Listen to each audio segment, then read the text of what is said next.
आइए प्रिय शिव भक्त 16वां अध्याय की कथा सुनते हैं जिसे शिव जी ने सनत कुमार को सुनाए हैं। आज हम सब मिलकर सुनते हैं। बड़ा ही सुंदर कथा है, आइए सुनते हैं। शिव जी ने कहा, हे सनत कुमार, अब शीतला सप्तमी व्रत कहूँगा।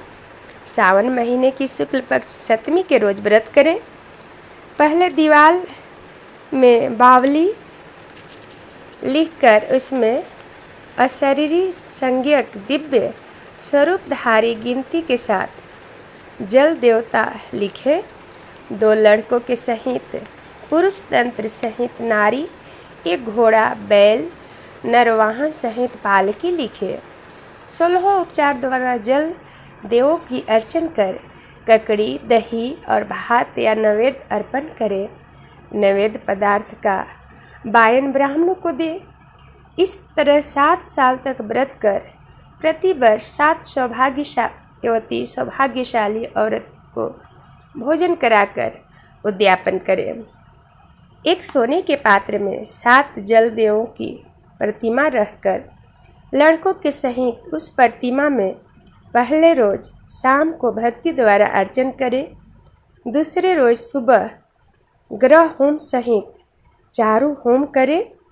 जिन्होंने पूर्व इसको किया था उन्हें जो फल मिला उसे आप सुने। सौराष्ट्र देश में शोभन नाम वाला नगर था।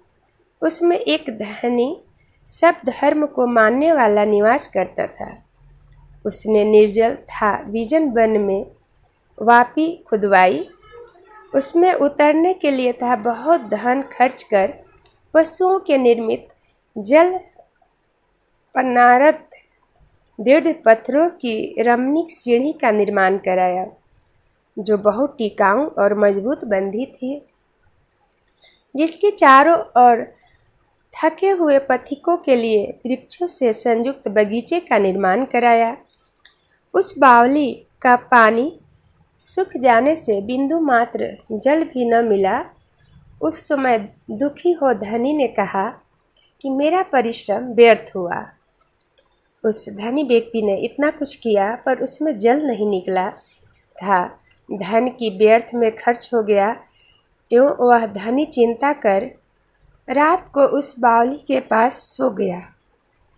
उस धनी व्यक्ति रात को वहीं पे जो बावली खुदवाया था तालाब, वहीं पे सो गया चिंता कर। उसी समय स्वप्न में धनद को जल देवों ने आकर कहा, हे धनद, जल निकालने का उपाय सुनो।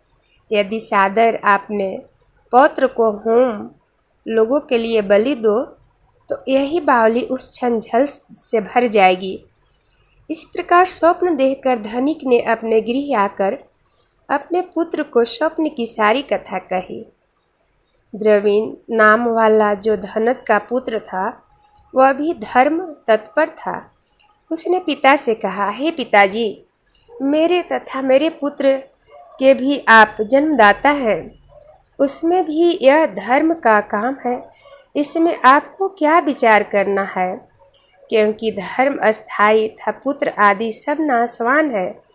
अल्प मूल्य से बड़ी चीज का मिलना कठिन कहा है। मेरे शीतांशु तथा चंडांशु नाम वाले 2 लड़के हैं। उसमें बिना विचारे बड़े शीतांशु नाम वाले लड़के को बलि दे दे। पर हे पिताजी, यह बात स्त्रियों से गुप्त रखें। गुप्त का प्रकार यह है कि मेरी पत्नी गर्भवती है, प्रसव का समय निकट है, वह अपने पिता के गृह में जाने वाली है। उसके साथ मेरा कनिष्ठ बालक भी जाएगा। उसी समय हे तात, यह काम निर्विघ्न हो जाएगा। धनद ने पुत्र का यह संवाद सुनकर प्रसन्न हो गया और कहा, हे पुत्र, धन्य हो तुम, मेरे लड़के हो अंत में, अतः मैं धन्य हूँ। मैं अपने को पुत्रवान मानता हूँ। इसी बीच पिता के गृह से सुशील पत्नी का बुलावा आ गया। वह पिता घर तदेंतु गई। उस समय द्रविण ने अपनी पत्नी से कहा, यह बड़ा पुत्र मेरे पास रहेगा तथा छोटे लड़का तेरे साथ जाएगा।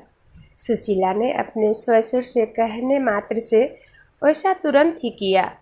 उसने जाने के बाद पिता और पुत्र दोनों ने उस शीतांशु लड़के की देह में तेल लगाकर नहलाया था, रमणीय कपड़े और भूषण से उसे भूषित किया।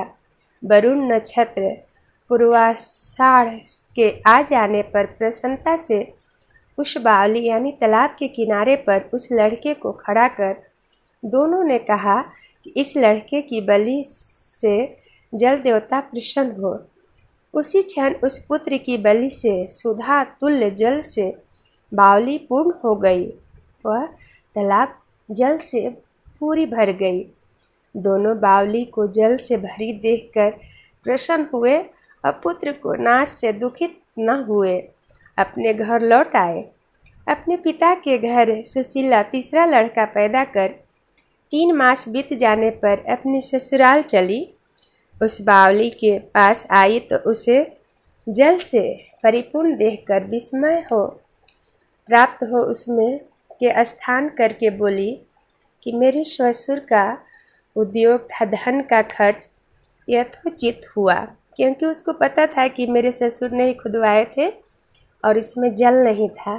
पर वह जल से भरा हुआ तालाब देखकर सुशीला बहुत खुश होती है और मन ही मन सोचती है कि मेरे पिता समान ससुर का जो धन खर्च हुआ था और जो उन्होंने समाज सेवा के लिए तालाब खुदवाए थे, तो यह उनका कार्य सफल हो गया। उसी रोज सावन महीने के शुक्ल पक्ष की 7वीं तिथि थी। सुशीला ने शीतला का शुभ व्रत कर वहीं पर ही दही तथा चावल मंगवाकर रमणीक पाक बनाया। जल देवता का अर्चन कर दही चावल और ककड़ी का नैवेद्य देकर बायन ब्राह्मण को दिया। अपने साथ वाले को सहित अपने भी उसी दही चावल और ककड़ी का भोजन किया। वहाँ से सुशीला का गांव 4 कोस पर था। जब वहाँ से रमणीय पालकी पर सुशीला सवार होकर घर की ओर दोनों लड़कों के सहित चली, तो आपस में वे जलदेव कहने लगे कि इसका लड़का दे देना चाहिए, क्योंकि बड़ी सुबुद्धि से इसने हम दोनों का लोगों का व्रत किया। इसके व्रत के प्रभाव से नवीन पुत्र दे दे। यदि पूर्व का उत्पन्न लड़का नहीं दिया तो हमें प्रसन्नता का क्या फल होगा। इस प्रकार दयावान जल देवों ने आपस में बातचीत कर उसे जल से बाहर निकालकर विदा कर दिया। माँ को देखकर लड़का माँ के पीछे भागता हुआ माता जी ऐसा कहकर पुकारा। तब लड़के की वाणी सुनकर माँ ने मुड़कर देखा।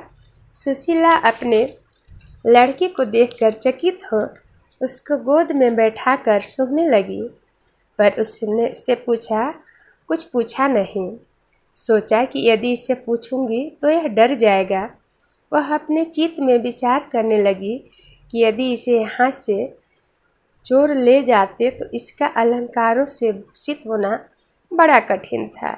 यदि पिशाच पकड़ लाए होते तो कैसे छोड़ते, और घर पर संबंधीगण चिंता के समुद्र में गोता लगा रहे होंगे। ऐसे विचार युक्त हो सुशीला के अपने मकान का दरवाज़ा आ जाने पर उसके आने का समाचार सुनकर वहाँ के लोगों ने कहा। जब पिता पुत्र दोनों विचार मग्न हो कहने लगे कि सुशीला क्या कहेगी, था उसके पूछने पर उससे हम लोग क्या कहेंगे कि उसका बड़ा बेटा कहाँ है। इसी बीच तीनों बालकों को सहित सुशीला अपने घर पहुंची। ससुर था पति ने बड़े पुत्र शीतांशु को देखकर परम आश्चर्यचकित हो प्रसन्नता से पूछा, हे शुभे, हे पुत्र बधू, तूने किस पुण्य या किस व्रत को किया था। हे भामिनी, हे पतिव्रता, तुम धन्य हो, तुम पुण्यवती हो। इस शीतांशु को मरे आज 2 महीने बीत गए थे, परंतु तुमने फिर इसे कैसे प्राप्त किया। तथा बावली भी जल से परिपूर्ण हुई। जाते समय यहाँ से एक लड़के को ले गई, तो आते वक्त 3 पुत्र से आ गई। हे शुभ्रे, हे पतिव्रता, वंश का उद्धार तुमने किया है। हे शुभा, नन्हे, मैं क्या तुम्हारी स्तुति करूं। ऐसे उसके ससुर ने और पतिदेव ने प्रशंसा करने लगे। उस अपने पति ने प्रेम से देखा, सास ने भी स्तुति की। प्रसन्न होकर उसने कहा, यह सब शुभ मार्ग पुण्य फल है। वे इस संसार में मनोभिलाषित भोग उपभोग कर परमा आनंदित हुए। हे वत्स, आपसे यह शीतला सप्तमही व्रत कहा। इसमें दही, चावल, ठंडा शीतल ककड़ी, फल, बावली जल तथा शीतल देवता कहे गए हैं। इसके करने वाले ताप त्रय से मुक्त होते हैं। इस कारण सावन महीने की शुक्ल पक्ष की सप्तमी का नाम अर्थात शीतला सप्तमी कहा गया है। जो कोई भी इस व्रत को करता है उसको जल देवता सभी तरह के सुख देते हैं, सौभाग्य देते हैं, पुत्रवती धनवती बनाते हैं। इसमें दही और चावल, ककड़ी ये सब का भोग लगता है, ठंडे चीज़ों का भोग लगता है। बोलिए भोले बाबा की जय और माता पार्वती की जय। आप सभी लोग को बहुत बहुत धन्यवाद है जो इस कथा को सुनते हैं। भगवान आपके पूरे परिवार को रक्षा करें, आपकी इच्छा मनोकामना को पूर्ण करें और इसी प्रकार आप कथा को सुनते रहिए। पूरे सावन माह की सुंदर सुंदर कथा आपको सुनने का मिलेगा।